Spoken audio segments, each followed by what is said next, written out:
So in this guide, I just wanted to give you guys a heads up. If you're going to use the Docomo Bike Share program in Tokyo, they have them in Osaka and other places throughout Japan. They have a monthly subscription you can sign up to, and it costs about $20 per month to do, which is a really great deal because if you do a day pass in most of the cities, it's going to cost about $10 US.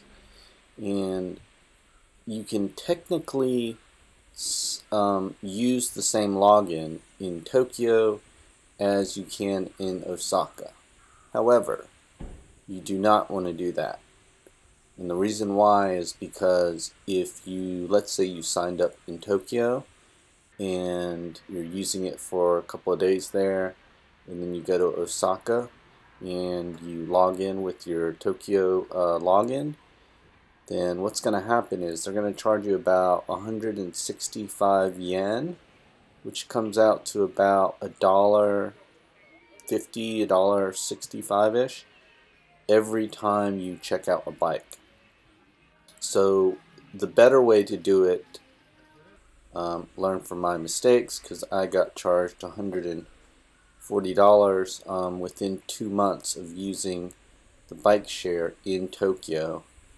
I actually signed up in Osaka, and then I used the same login in Tokyo, and I used the bike for about 2 months, once or twice a day, and every time I basically checked out a bike, it charged 165 yen, which ended up being $140, long story short.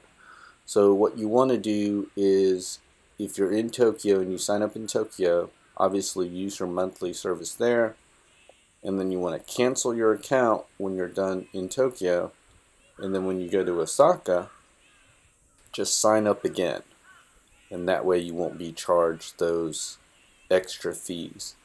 And the reason why I think they charge those extra fees is because it's technically a part of a different network, and so there's different administration fees that are involved with that. So anyway, that's going to conclude this video.